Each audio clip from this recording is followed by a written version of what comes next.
Japan বললে আমাদের মাথায় কি আসে? টোকিওর মতো বিশাল লোকে লোকারণ্য শহর, তাই না? কিন্তু যদি বলি এই ছবিটা আসলে পুরো সত্যি নয়, অবাক করার মতো ব্যাপার হলো জাপানের প্রায় ৯০% এলাকাই আসলে জনমানবশূন্য। চলুন এই অদ্ভুত রহস্যের গভীরে ঢোকা যাক। হ্যাঁ, ঠিকই শুনছেন, ৯০%।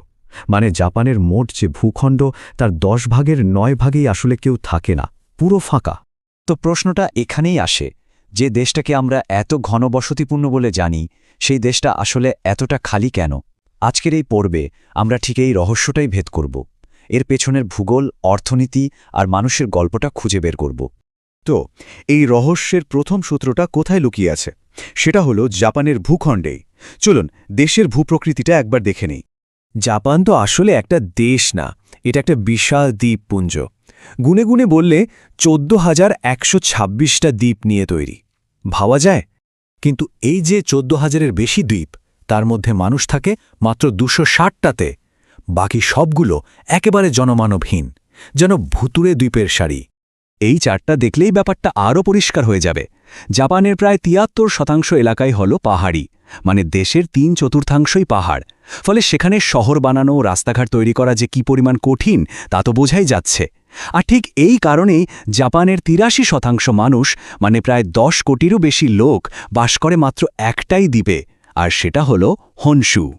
এর ফল কি দাঁড়িয়েছে? দেশের পুরো জনসংখ্যাটা এসে জমা হয়েছে হাতে গোনা কয়েকটা সমতল উপকূলীয় এলাকায়, যেমন ধরুন কান্তো, কিনাই বা নুবি অঞ্চল। আর এই সবকটা জায়গায় কিন্তু হনশু দ্বীপের অংশ। শুধু ভূগোলই কিন্তু একমাত্র কারণ না, এর সাথে যখন অর্থনীতি আর ইতিহাস এসে মেশে, তখন ছবিটা আরও জটিল হয়ে ওঠে। চলুন দেখি কিভাবে টাকা আর ক্ষমতার টান মানুষকে একটা নির্দিষ্ট দিকে ঠেলে দিয়েছে। এই এলাকাটার একটা বিশেষ নাম আছে, তাই হেও বেল্ট। এটা প্রায় ১২০০ কিলোমিটার লম্বা একটা উপকূলীয় এলাকা, যেখানে জাপানের সব বড় বড় অর্থনৈতিক হাবগুলো রয়েছে। বলতে পারেন এটাই জাপানের অর্থনীতির হার্টবিট। আর এই চারটা তো পুরো গল্পটাই একবারে বলে দিচ্ছে। দেখুন, দেশের মোট জমির ১০%-এরও কম এই তাইহেইও বেল্ট, অথচ দেশের ৬৫% মানুষ এখানেই থাকে, আর দেশের অর্থনীতির ৭০% এখান থেকেই আসে। কি বিশাল একটা বৈষম্য, তাই না? এই কেন্দ্রীভূত হওয়ার পেছনে একটা লম্বা ইতিহাস আছে। মেজি আমল থেকেই শিল্পায়ন শুরু হয়, বন্দরগুলোকে ঘিরে। তারপর দ্বিতীয় বিশ্বযুদ্ধের পর উপকূলীয় শহরগুলোকে ব্যবসা বাণিজ্য হু হু করে বাড়তে থাকে। আর ১৯৫৫ থেকে ১৯৭৩ সাল পর্যন্ত জাপানের যে অর্থনৈতিক জোয়ার আসে, তখন লাখ লাখ মানুষ ভালো কাজের আশায় গ্রাম ছেড়ে শহরে পাড়ি জমায়। ব্যাস, এভাবেই শহরগুলো আরও ঘন হয়ে ওঠে। শুধু পাহাড় নয়, জাপানের প্রকৃতিও কিন্তু বেশ ভয়ঙ্কর। দেশটা রিং অফ ফায়ারের উপর থাকায় বছরে ১৫০০-এরও বেশি ভূমিকম্প হয়। সাথে আছে ১১১টা সক্রিয় আগ্নেয়গিরির ভয়। আবার হোক্কাইডোর মতো জায়গায় শীতকালে এত বরফ পড়ে প্রায় ৮ থেকে ১০ মিটার, যে সবকিছু একেবারে থেমে যায়। তো সবাই শহরে চলে আসার ফলে কি হয়েছে? জাপানের গ্রামগুলোর অবস্থা এখন কেমন? চলুন সেই করুণ ছবিটা একবার দেখি। এই সংখ্যাটা দেখুন, ৯০ লক্ষ। জাপানে এই পরিমাণ বাড়ি আজ পরিত্যক্ত।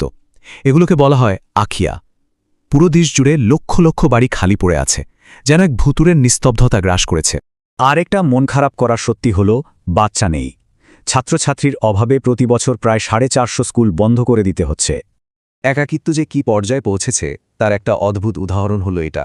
কিছু গ্রামে বাসিন্দারা এই শূন্যতা আর নীরবতা কাটাতে বাস স্টপে, মাঠে ঘাটে মানুষের আকারের পুতুল বসিয়ে রেখেছে। ভাবুন একবার, কি এক হৃদয় বিদারক দৃশ্য। এই ভয়াবহ সংকট থেকে বেরিয়ে আসতে জাপান সরকার কি করছে? তারা কি পারবে তাদের খালি হয়ে যাওয়া গ্রামগুলোকে আবার জাগিয়ে তুলতে? সরকারের পরিকল্পনাটা মূলত ৩ ধাপে এগোচ্ছে। প্রথমত, আর্থিক সাহায্য।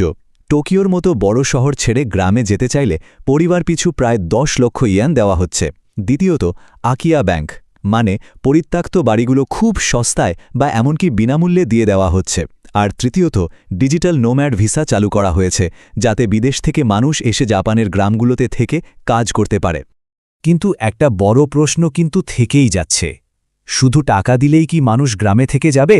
আসল চ্যালেঞ্জটা তো অন্য জায়গায়। আসল চ্যালেঞ্জটা হলো চাকরি। টাকা তো সাময়িক সমাধান, কিন্তু দীর্ঘমেয়াদে টিকে থাকতে হলে তো একটা স্থিতিশীল কাজের সুযোগ দরকার। তো শেষ প্রশ্নটা এটাই, জাপান কি পারবে তার এই খালি হয়ে যাওয়া প্রাণকেন্দ্রকে আবার মানুষ দিয়ে ভরিয়ে তুলতে, নাকি শহর আর গ্রামের এই বিভাজনটা স্থায়ী হয়ে গেল? এর উত্তর হয়তো লুকিয়ে আছে ওইসব প্রত্যন্ত অঞ্চলে নতুন শিল্প আর কর্মসংস্থান তৈরির ওপর।